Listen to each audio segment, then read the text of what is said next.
January 14, 1944. 0540 hours. The forests west of Kirovograd sat under a sky that held no color.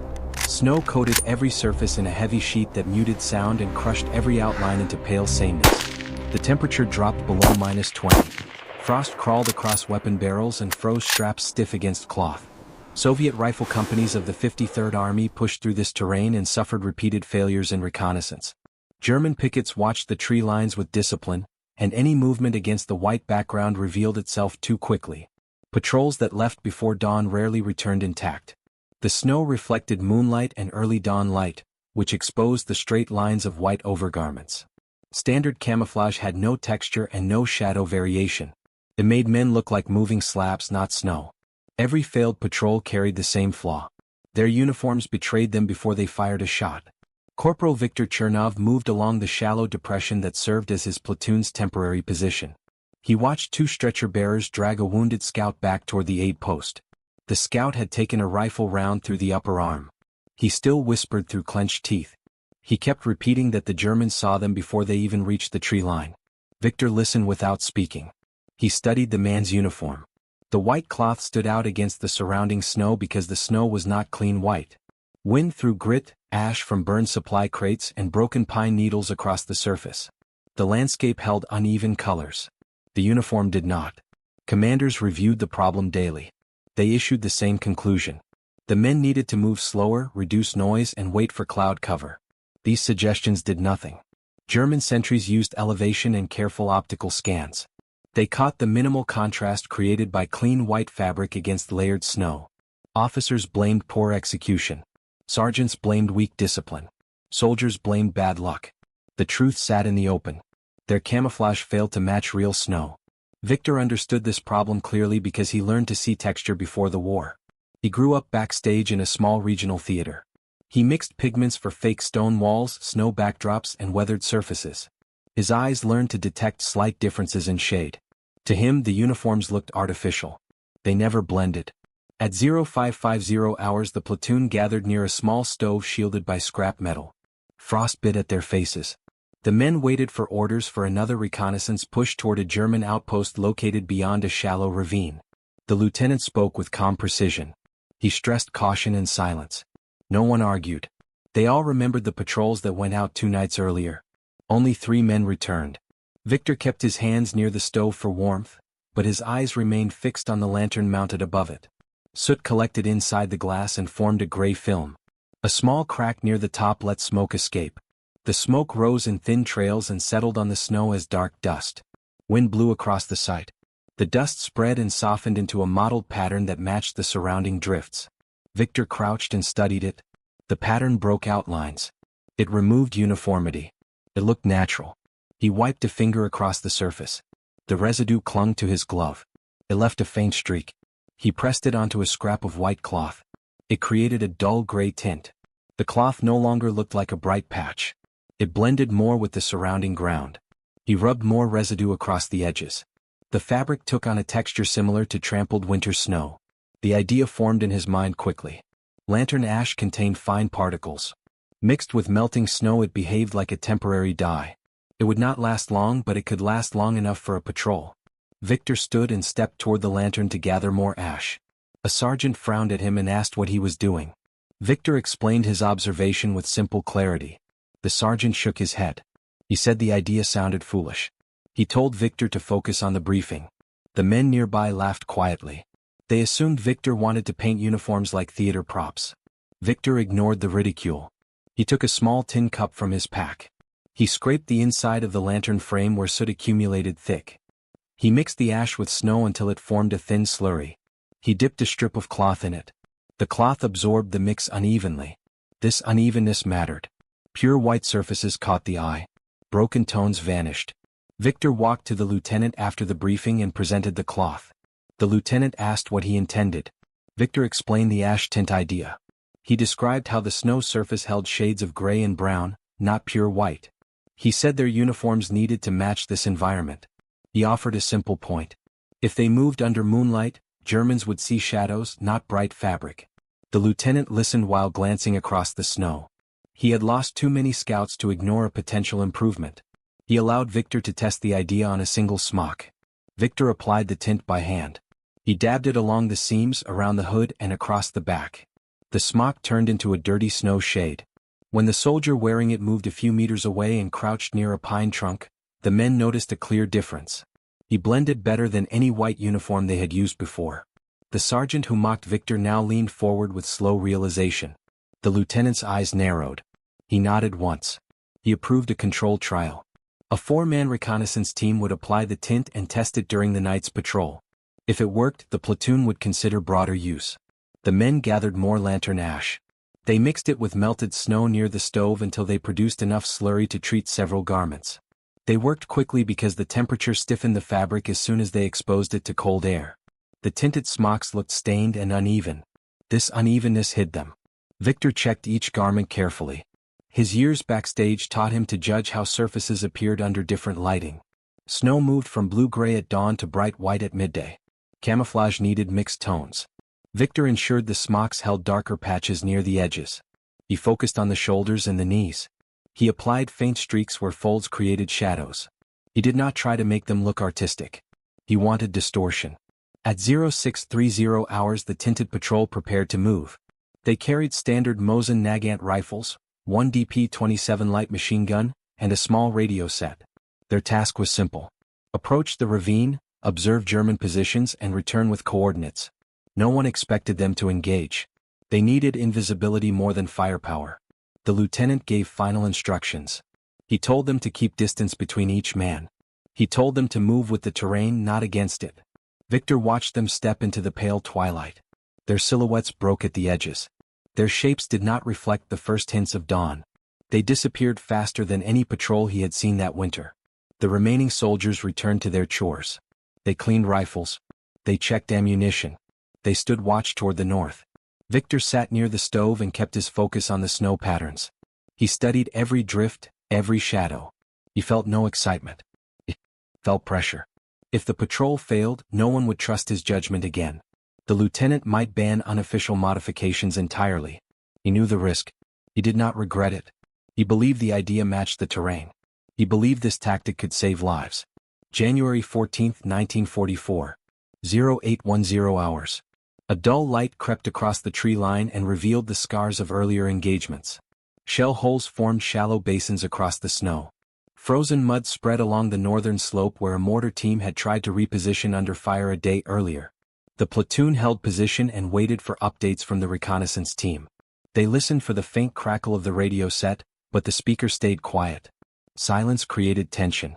Patrols almost always reported contact or sighting within the first hour. If the enemy did not see them, animals did. If animals did not move, the wind betrayed their location. The forest seldom stayed still. The absence of information unsettled the men, but the lieutenant forced patience. He repeated a single instruction. Halt. Wait for confirmation. Victor reviewed the terrain again. He studied the dips near the ravine where the snow formed alternating blocks of bright white and dull gray. The Germans positioned their pickets along the ridge beyond the ravine. These pickets used layered observation. One man scanned the near tree line. Another watched elevation. A third monitored movement patterns along the flank. German units trained to detect inconsistencies. A clean white silhouette moving across uneven snow fell into that category instantly. Victor had seen it many times. Soldiers who believed they were invisible became targets within seconds. His ash tint solution aimed to break that consistency. If the patrol moved under this pattern, they would appear as shifting shadows. Shadows attracted less attention. At 0830 hours, faint static flickered across the radio. The operator adjusted the gain. A quiet voice cut in. It spoke in controlled Russian. The patrol leader reported clear movement across the ravine. No detection. No incoming fire. No German flares. The men in the listening perimeter exchanged quick looks. This did not happen. Not at that distance. The lieutenant leaned close to the radio and asked for coordinates. The reply came sharp. The patrol had reached within 50 meters of a German sentry post without alerting the enemy. They observed 2 machine gun nests positioned behind frozen logs. They counted 4 riflemen rotating watch in a predictable pattern. They saw supply tracks that indicated heavy movement toward the south road. They reported no enemy reaction to their presence. The lieutenant did not speak for several seconds. He simply nodded and signaled the operator to gather more data. The patrol remained near the enemy outpost for another 20 minutes. They moved along the drifted banks and documented field placements. They confirmed the presence of an ammunition dump partially covered by snow and camouflaged with branches. They mapped trench access points. Each observation carried high risk. Under normal conditions, a patrol would have died attempting this. Visibility exposed them every time. Now the patrol maneuvered without detection. Victor held his breath while listening. He did not celebrate. He wanted confirmation from return movement. If the patrol made it back without casualties, the result would prove the concept. At 0905 hours the radio crackled again. The patrol announced their withdrawal. They moved along a narrow cut between two pines, using the ash tint to blend into shadow pockets. They reported one German sentry glancing toward their position but showing no recognition. No challenge. No rifle shot.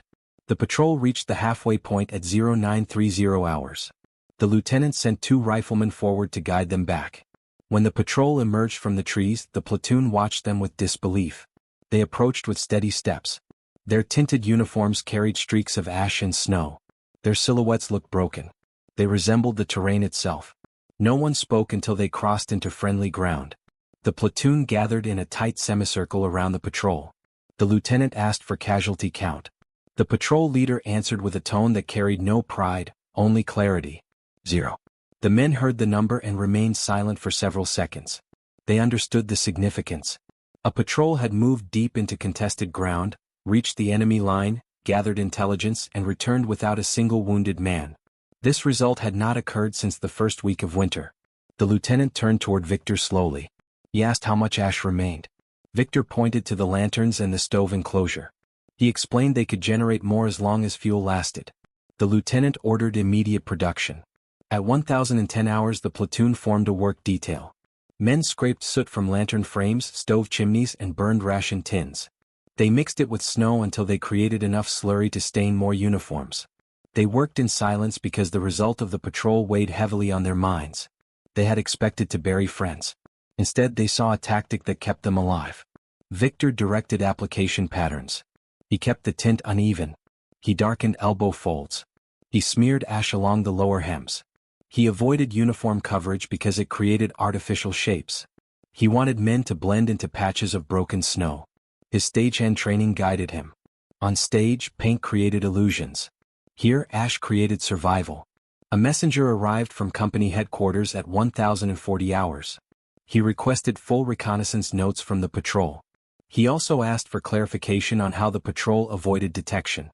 The lieutenant explained the ash tint. The messenger raised an eyebrow but took the information without comment. Higher command did not issue praise easily. They wanted field results, not explanations. The lieutenant provided both. The messenger left toward the command dugout. Victor watched him walk away and wondered if the idea would spread beyond their sector. He did not seek recognition. He wanted fewer wounded men carried past him in the snow. At noon the company received new orders. They would prepare an assault on the southern ridge at first light the next day. The reconnaissance data provided exact positions of enemy machine guns, rifle pits, and supply lines. Command wanted another patrol at dusk to confirm movement changes.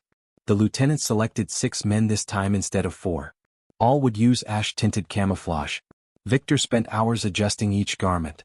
He checked shading patterns under different light angles. Clouds moved overhead and created intermittent brightness. He studied how the tint behaved under these changes. The ash absorbed light and reduced glare. This mattered because bright glare exposed movement even when cloth matched the environment. By 1630 hours the second patrol prepared to depart. The first hints of dusk settled across the forest. Shadows lengthened. Snow turned blue-gray. This light exposed flaws in camouflage. Victor stood near the edge of the perimeter and watched each man shift positions. Their silhouettes faded quickly. The lieutenant approached Victor and spoke quietly. He told him the company commander wanted a written description of the tint process. He wanted mixture ratios and application instructions. Not official doctrine but an unofficial method worth recording. Victor nodded. He already planned to write it. He knew soldiers in nearby units faced the same terrain. He wanted them to have a chance at survival. When the second patrol left the perimeter, the forest swallowed them. The men moved along the low ridge with practiced caution. Snow drifted around their legs. Each step produced faint compression sounds that dissipated in the wind. The patrol advanced without attracting attention. The platoon waited again. Waiting tested discipline more than combat. Hours passed in slow tension. The radio operator kept his hands near the controls as if ready to adjust for weak signals. The lieutenant checked his watch repeatedly. The men held their positions and scanned the horizon. At 18:10 hours the radio crackled. The patrol reported contact range of 70 meters with German sentries, still undetected. They confirmed minor repositioning of enemy machine gun nests. They identified new trenches dug along the left flank. They estimated the arrival of resupplied ammunition based on fresh tracks. They reported a clear path for the planned assault. Again no casualties. Again the ash tint worked. The lieutenant closed his eyes for a moment. Relief entered his expression. He signaled the platoon sergeant to prepare the company briefing. The patrol returned at 19:30 hours. Darkness covered the forest.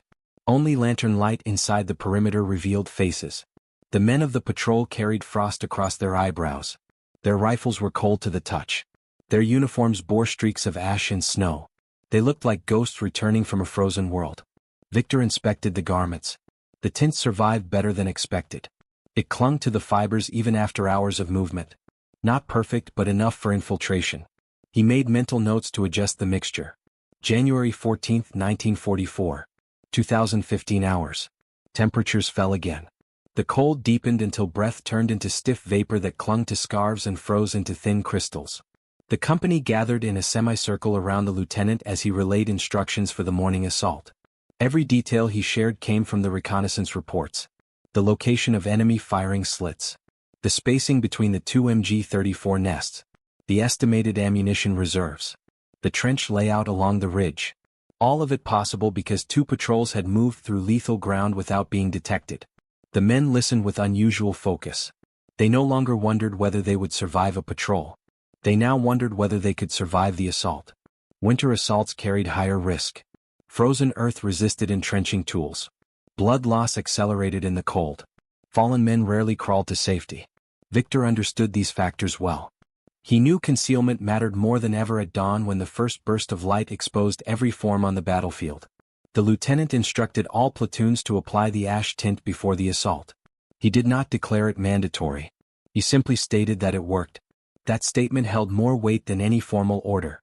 The men started gathering containers immediately. They collected soot from every heating source. They scraped lantern chimneys. They even sifted ash from burned ration boxes. The process became an organized task. Victor supervised teams while they mixed snow and ash into the slurry. He warned them not to oversaturate the mixture. Too much water froze into ice films that cracked under movement.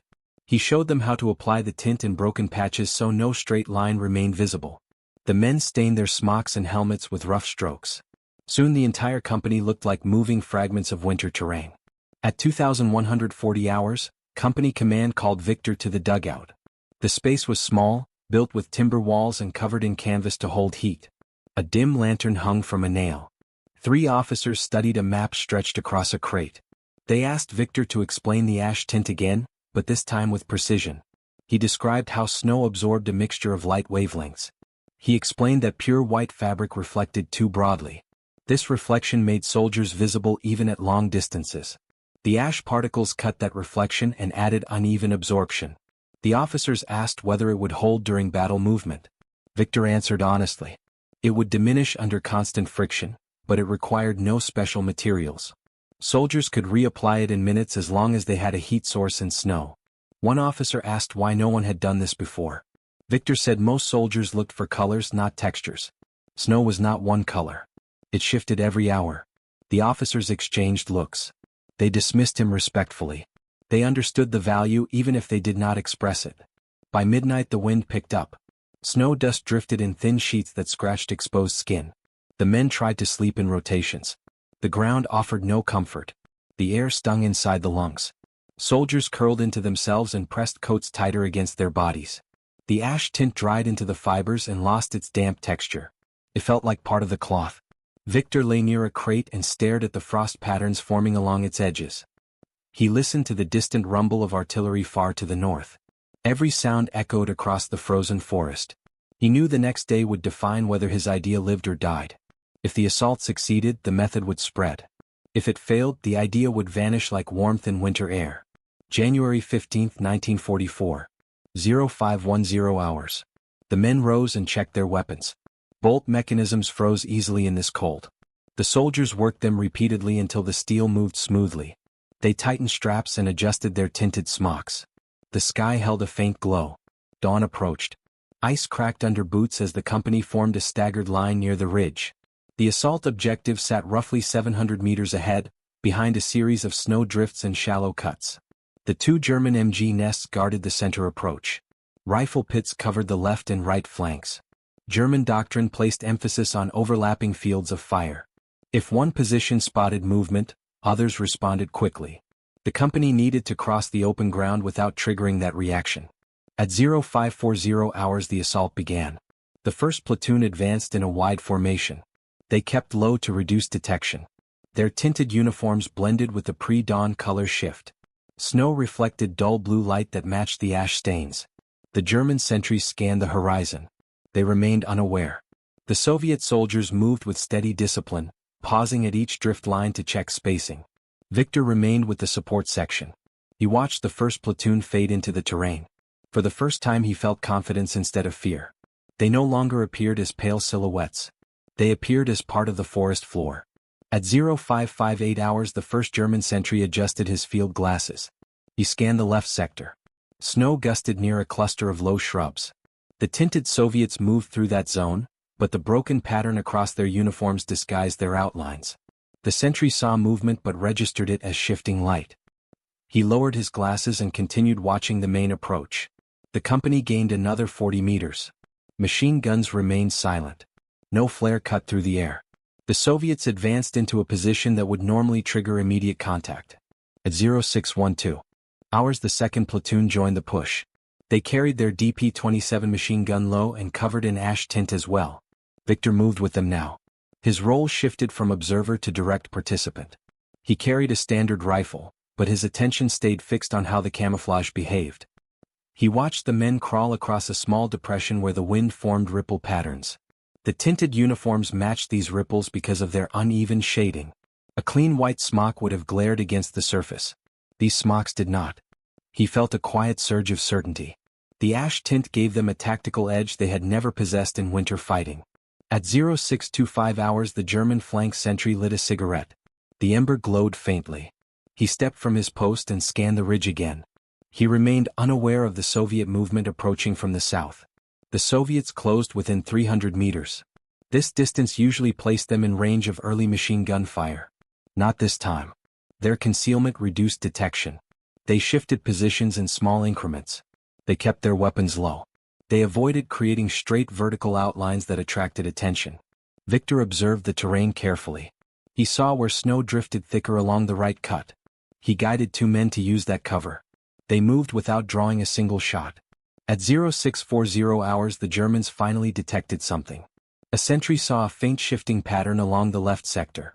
He hesitated. The shape lacked the clean lines of a human form. He raised his rifle and peered down the sights. He focused his vision, but the tinted uniforms distorted the shape. He lowered the weapon. He believed it was wind pushing broken snow.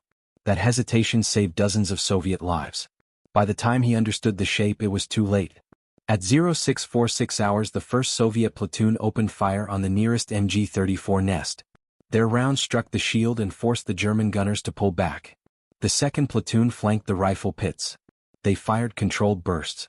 German defenders scrambled to respond, but the Soviets had already established positions inside the engagement envelope. The Germans could not direct long-range suppression because they had no clear targets. The ash tint created visual confusion. Shapes moved in and out of shadows. Overlapping fire patterns broke down. Victor fired 2 rounds into a rifle pit. His shots hit the edge of the log wall. The defender ducked. The Soviets advanced through the cut and cleared the position. At 0703 hours the ridge fell silent. The Germans pulled back toward secondary trenches. Their initial positions collapsed under pressure. They had underestimated the threat. Camouflage dictated detection. Detection dictated survival. The Soviets entered the ridge with minimal casualties. Commanders walked the perimeter and inspected the scene. They studied the tinted uniforms and noted how they blended with the landscape. Officers spoke quietly. They understood the tactical shift. Victor stood near the damaged MG-34 nest and examined the snow. His idea had proven effective not only for reconnaissance but for assault movement. He felt no pride. He felt relief. A simple observation saved lives. January 15, 1944. 0735 hours. The smoke of the brief engagement drifted across the ridge in thin columns that twisted in the morning light. The sky brightened, and the snow gained a harsher glare that exposed every shallow indentation in the terrain. Soviet soldiers fortified their new positions immediately. They shoveled snow to build low walls. They reinforced captured rifle pits. They turned the German MG-34 nests toward the secondary German trenches and checked remaining ammunition belts. The air smelled of cordite and frozen pine. The assault succeeded with fewer losses than expected. This result stood out because winter fighting rarely ended without heavy casualties. The lieutenant walked along the line and checked each squad. He paused near Victor and asked whether the tint could be reapplied in the field for continued concealment. Victor nodded. He instructed men to gather ash from burning crates near the center camp and mix it again. At 0800 hours a company messenger arrived with new orders. Higher command wanted the ridge held until armored units moved up. German counterattacks were expected within the next few hours. The ridge offered a clear vantage point over the southern road, and German doctrine favored rapid response to lost positions. The lieutenant ordered all squads to dig deeper and prepare for sustained fire. He scanned the landscape and recognized the importance of concealment. Positions exposed by sunlight would attract immediate artillery adjustment. Victor understood this risk. He instructed the men to darken the forward edges of their positions with ash. This muted the sharp outlines of snow walls and prevented them from appearing as artificial shapes through enemy optics. At 0920 hours the Germans began probing fire. A single rifle shot cracked from the tree line. It struck the snow near the second squad's machine gun. The defenders stayed low. They did not return fire. They waited.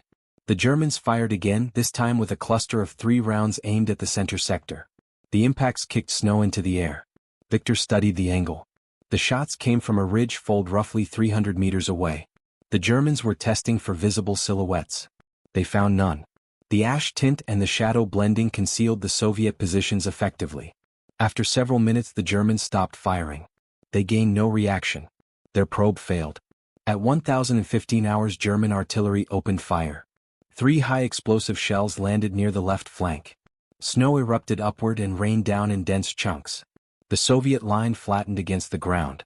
The lieutenant ordered minimal movement. He wanted the enemy to waste shells on uncertain targets. German artillery crews adjusted fire slowly because they lacked confirmed coordinates. Victor watched the smoke plumes rise. He saw how the tinted snow walls absorbed the glare. Normal white snow reflected the fire flash. These tinted surfaces did not. The Germans struggled to distinguish which positions were occupied. At 1042 hours German infantry advanced from the tree line. A small force of roughly 40 men approached in 3 staggered groups. They moved cautiously because they did not understand how the Soviets crossed the open ground earlier. They expected more visibility than they observed. Their field glasses showed fragments of color, but nothing clear. The Soviets allowed them to approach within 200 meters before opening fire. The ash-tinted defenders fired controlled bursts. German soldiers dropped into shallow depressions. They attempted to locate firing positions. They found none. The concealed Soviet soldiers shifted firing angles and created confusion.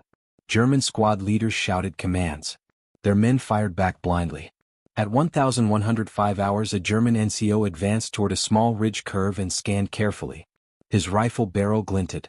He aimed at what he believed was a Soviet firing slit. He saw a dark patch in the snow wall. He fired twice. The rounds hit a tinted snow formation, not a man. The NCO realized the difficulty. Camouflage altered the fight. He signaled his men to pull back to cover. Machine gun fire from the Soviet second squad forced them to retreat. The German attack stalled. They had no clear targets. The Soviets had all the clarity. At noon the battlefield quieted again. Only scattered rifle shots broke the silence. Soviet soldiers rested in shifts. They checked their weapons for frost. They reapplied ash to their smocks as needed. Victor moved from squad to squad and inspected camouflage patterns. He noted where friction removed tint. He suggested darker patches near the elbows and knees. He advised soldiers to avoid wiping snow off uniforms because clean surfaces created bright contrast. He reminded them to maintain broken lines at the edges of their smocks. His guidance came from years backstage. Stage lights exposed flaws in painted surfaces. Sunlight did the same here.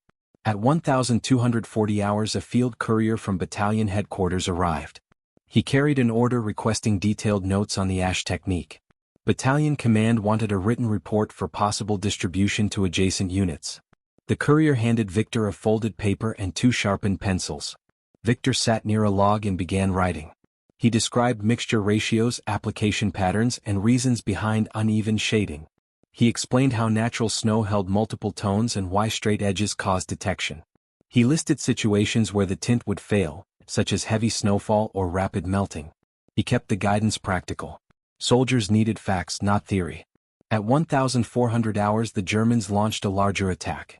Mortar rounds landed across the ridge in a slow pattern.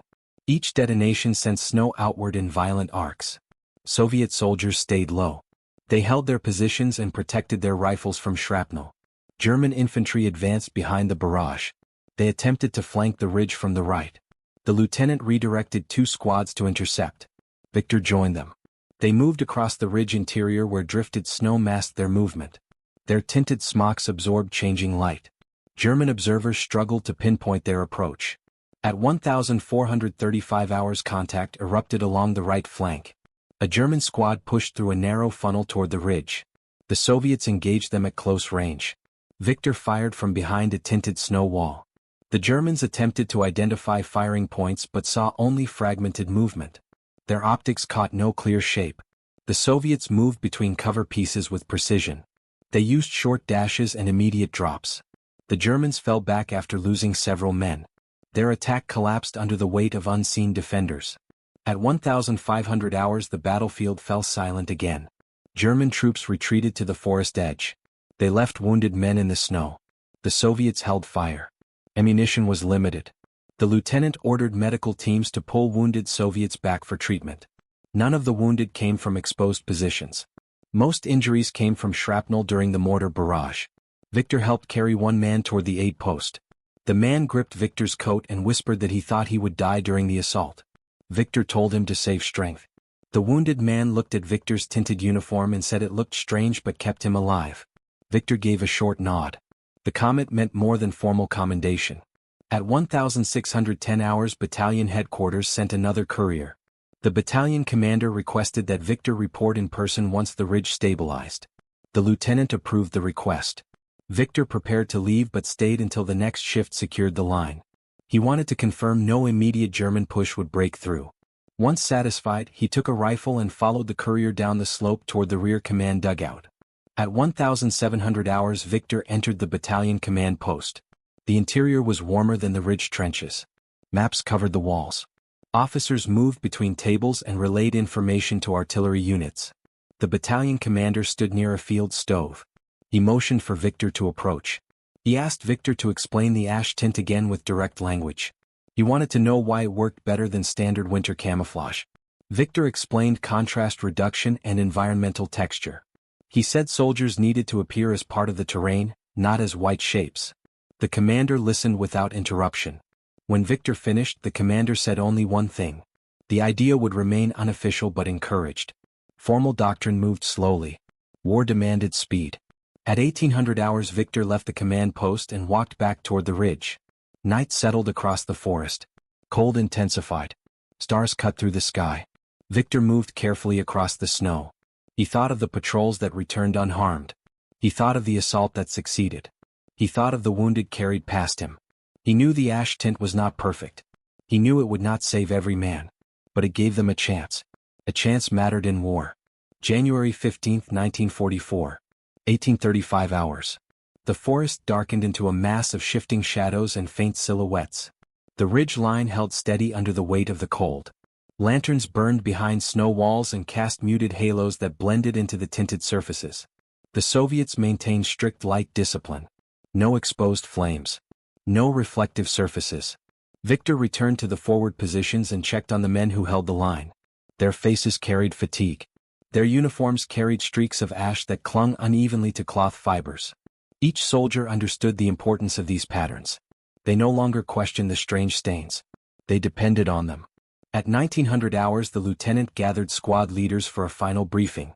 He expected that German forces might attempt a night infiltration. The ridge carried strategic value because it overlooked the southern road and exposed German reinforcement routes. German doctrine sometimes favored small night raids to unsettle defenders before a larger morning assault. The lieutenant instructed all squads to maintain defensive spacing and to avoid unnecessary muzzle flashes. He repeated Victor's guidance. Movement should stay low.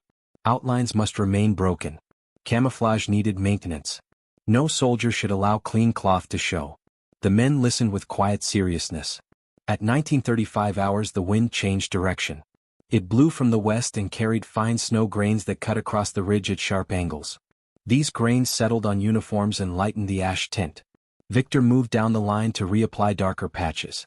He applied ash near shoulders, helmet rims, and lower hems. He reminded each man to check the tint every hour. War did not wait for perfect conditions. They needed to adapt with each shift in weather. His instructions were brief and direct. The men obeyed without argument. Their lives depended on concealment. At 2010 hours faint German voices carried across the trees. The Soviets paused. They listened. The voices drifted and faded with the wind. The lieutenant ordered silence. They expected probing movement. Victor crouched behind a snow wall and scanned the dark shapes ahead. He saw no lanterns. Germans favored darkness for approach. Victor noted how the tinted snow walls appeared under starlight. Their edges did not glow. Their surfaces absorbed the faint sky brightness. He understood why the Germans struggled to see them. He understood why this method worked. At 20:45 hours the first sign of German infiltration appeared. A faint crunch of snow, softer than a footstep, came from the left flank. The Soviet sentry raised his rifle and scanned the shadows. He saw nothing clear. The lieutenant ordered 2 men to shift left without exposing themselves. Victor followed them. They moved through patches of broken snow and drift ridges. Their tinted smocks turned them into indistinct shapes. They advanced 10 meters and stopped. The sound came again. A slow compression. Someone lay in the snow. Germans sometimes crawled forward to locate firing slits. The Soviets held position. They waited. At 2103 hours the German infiltrator rose from a prone position. His silhouette appeared as a clean dark form against the snow. He carried a submachine gun and wore a standard field gray coat without winter overgarments. He misjudged the distance to the Soviet line and exposed himself. The nearest Soviet soldier fired once. The round struck the infiltrator in the chest. He collapsed backward. The Germans retreated immediately. They understood that the Soviets held the ridge with prepared positions. They did not attempt another infiltration. At 2140 hours the ridge settled again into quiet tension.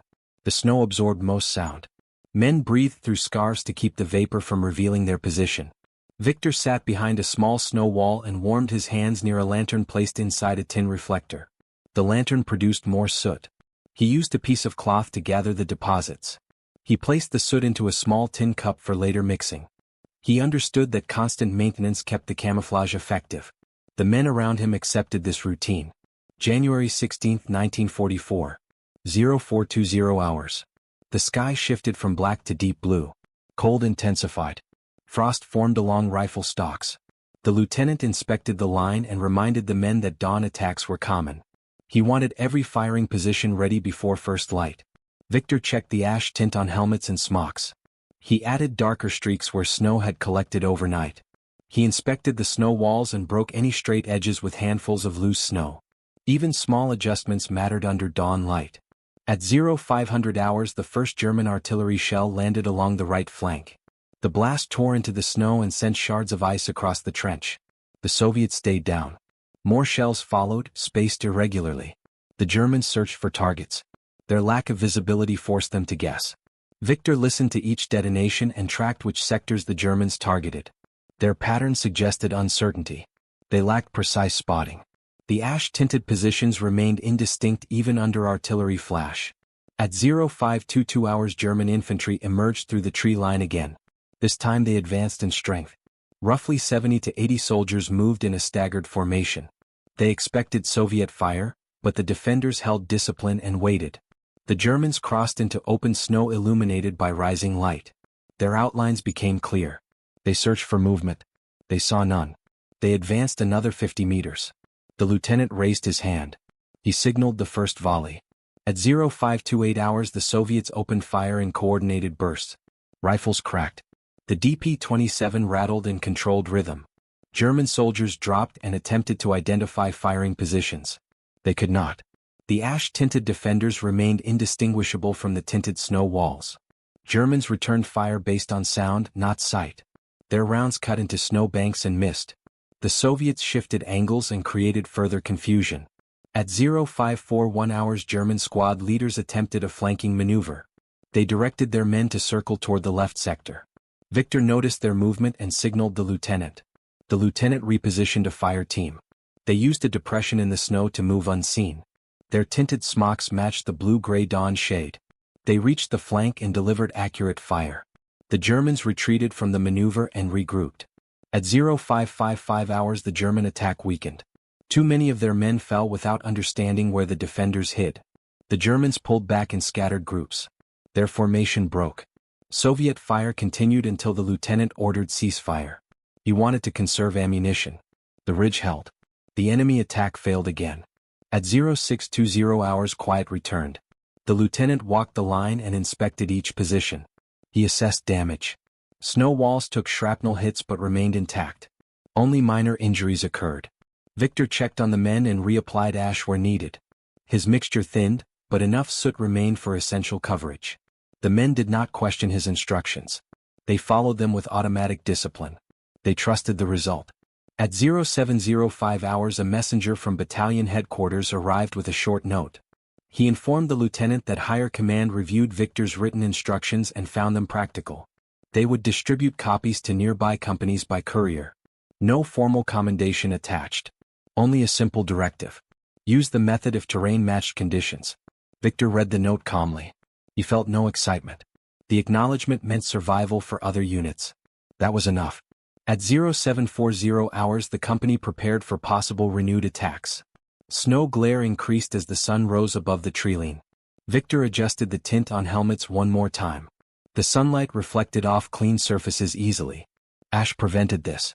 He applied smudges near the forehead rims and darkened the top folds of smocks. He checked how the tinted surfaces appeared when men moved. They blended with the landscape as intended. At 0830 hours German forces launched one final push. Their infantry advanced behind a smokescreen. The smoke drifted and merged with the morning light. The Soviets held their positions. They used the smoke to maintain concealment instead of losing it. The Germans crossed into open terrain. The Soviets fired at close range and broke their formation. The ridge stayed under Soviet control. At 0915 hours the Germans ended their attempts. They withdrew fully toward deeper forest cover. They did not return. The ridge remained quiet for the first time in 48 hours. Soviet soldiers exhaled slowly. They knew the cost they avoided. Without concealment they would have died crossing open ground. Without concealment they would have died defending the ridge. Victor understood this clearly. His idea did not change the war. It changed a battle. It saved men who would have fallen on white snow for nothing. At 1010 hours the lieutenant ordered a full after-action review. He gathered squad leaders and discussed the ash tint effect. They listed strengths. Improved infiltration. Reduced detection. Better match with snow texture. They listed weaknesses. Wear under movement. Reduced effect during heavy snowfall. Variable performance under direct sunlight. Regardless of limitations, the method worked when they needed it most. At 1100 hours Victor walked the ridge alone. He studied the snow. He studied how the morning light moved across surfaces. He studied the uneven shadows created by wind. He understood that no camouflage was perfect. But perfection was not required. Only advantage. The ash tint created that advantage at a critical moment. January 16, 1944. 1135 hours. The ridge settled into a rare stillness. Broken equipment lay half buried in snow. Empty ammunition tins marked the ground in scattered intervals. The men repaired firing positions and checked wounded comrades who now rested under canvas. Covers near the rear slope. Victor moved between groups and answered questions about the tint. Soldiers wanted to know how long it lasted, how often to reapply it, and how dark the mixture should be under different skies. He gave clear guidance. Thick patches for bright conditions. Lighter patterns for clouded conditions. Always avoid straight lines. Always break edges. The men listened. They trusted the advice because they had seen it work under fire. At 1,200 hours, a courier arrived from regimental headquarters. He carried a brief written acknowledgement.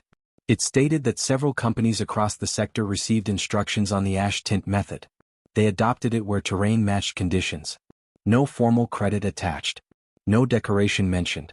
Only a line that said field innovation improves survivability when used with discipline and judgment. Victor accepted the message without reaction.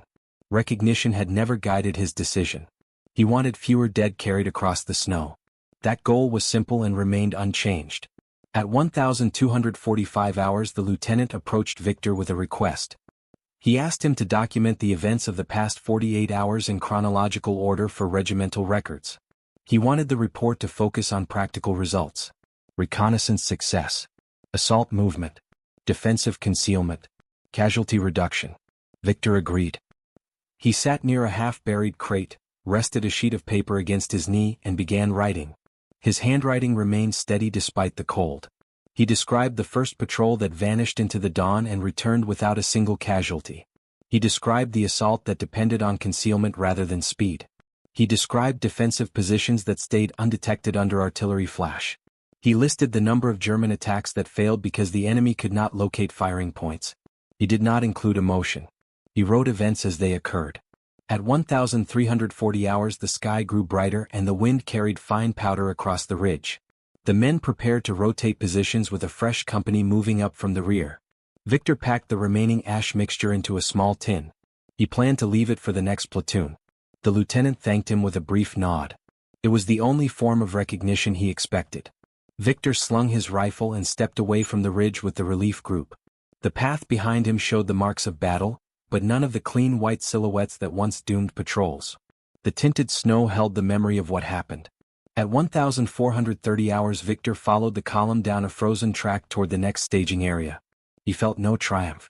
Only quiet certainty. A small idea changed a single engagement. Men survived because the enemy could not see them. War often rewarded the smallest observations. A soot stain on snow. A broken outline. A shift in texture. These details saved lives long before strategy reached the field.